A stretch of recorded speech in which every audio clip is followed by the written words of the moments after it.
राम नाम की महिमा। एक संत महात्मा श्यामदास जी रात्रि के समय में श्री राम नाम का अजपा जाप करते हुए अपनी मस्ती में चले जा रहे थे। जाप करते हुए वे एक गहन जंगल से गुजर रहे थे। विरक्त होने के कारण वे महात्मा बार बार देशाटन करते रहते थे। वे किसी एक स्थान में अधिक समय नहीं रहते थे। वे ईश्वर नाम प्रेमी थे, इसलिए दिन रात उनके मुख से राम नाम जप चलता रहता था। स्वयं राम नाम का अजपा जाप करते तथा औरों को भी उसी मार्ग पर चलाते। श्यामदास जी गहन जंगल में मार्ग भूल गए थे, पर अपनी मस्ती में चले जा रहे थे कि जहां राम ले चले वहां दूर अंधेरे के बीच में बहुत सी दीपमालाएं प्रकाशित थीं। महात्मा जी उसी दिशा की ओर चलने लगे। निकट पहुंचते ही देखा कि वट वृक्ष के पास अनेक प्रकार के वाद्य यंत्र बज रहे हैं। नाच गान और शराब की महफिल जमी है। कई स्त्री पुरुष साथ में नाचते कूदते हंसते तथा औरों को हंसा रहे हैं। उन्हें महसूस हुआ कि वे मनुष्य नहीं प्रेतात्मा है। श्यामदास जी को देखकर एक प्रेत ने उनका हाथ पकड़कर कहा, ओ मनुष्य, हमारे राजा तुझे बुलाते हैं, चल। वे मस्तभाव से राजा के पास गए जो सिंहासन पर बैठा था। वहां राजा के इर्द गिर्द कुछ प्रेत खड़े थे। प्रेतराज ने कहा, तुम इस ओर क्यों आए? हमारी मंडली आज मदमस्त हुई है, इस बात का तुमने विचार नहीं किया? तुम्हें मौत का डर नहीं है? अट्टहास करते हुए महात्मा श्यामदास जी बोले, मौत का डर? और मुझे? राजन, जिसे जीने का मोह हो उसे मौत का डर होता है। हम साधु लोग तो मौत को आनंद का विषय मानते हैं।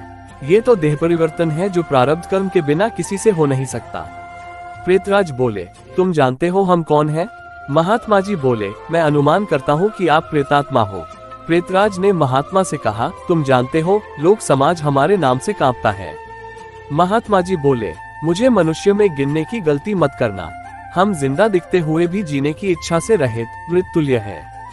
यदि जिंदा मानो तो भी आप हमें मार नहीं सकते। जीवन मरण कर्माधीन है।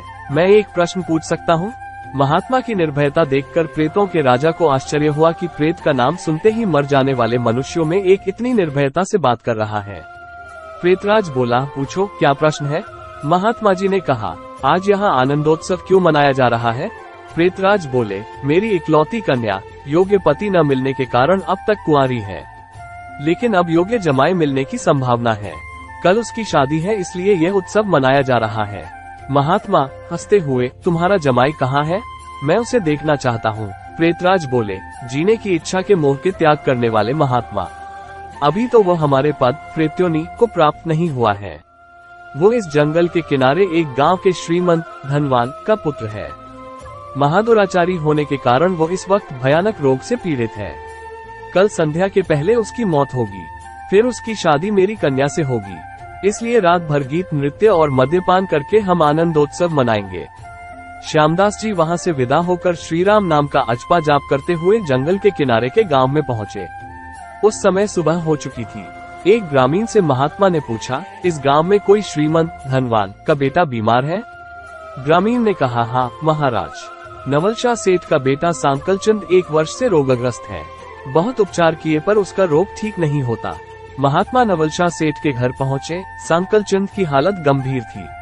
अंतिम घड़ियां थी, फिर भी महात्मा को देखकर माता पिता को आशा की किरण दिखी। उन्होंने महात्मा का स्वागत किया।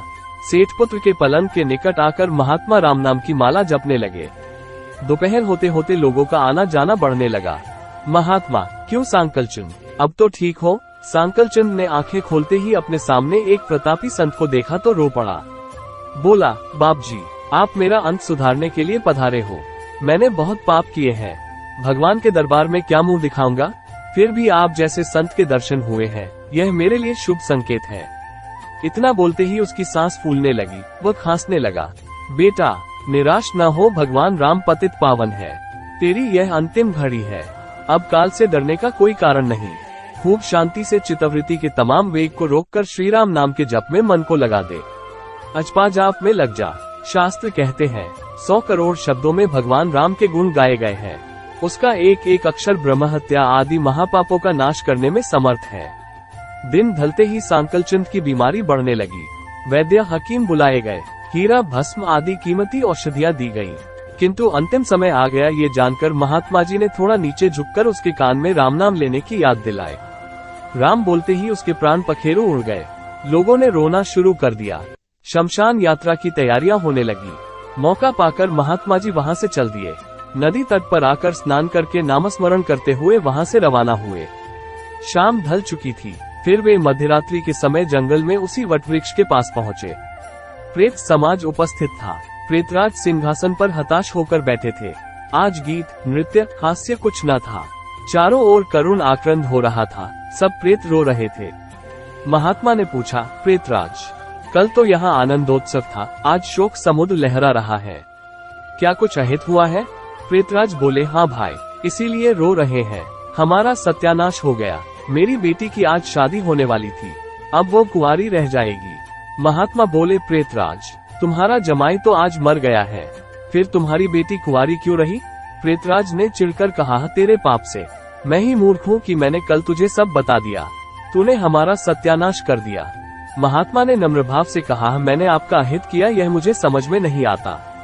क्षमा करना, मुझे मेरी भूल बताओगे तो मैं दोबारा नहीं करूँगा।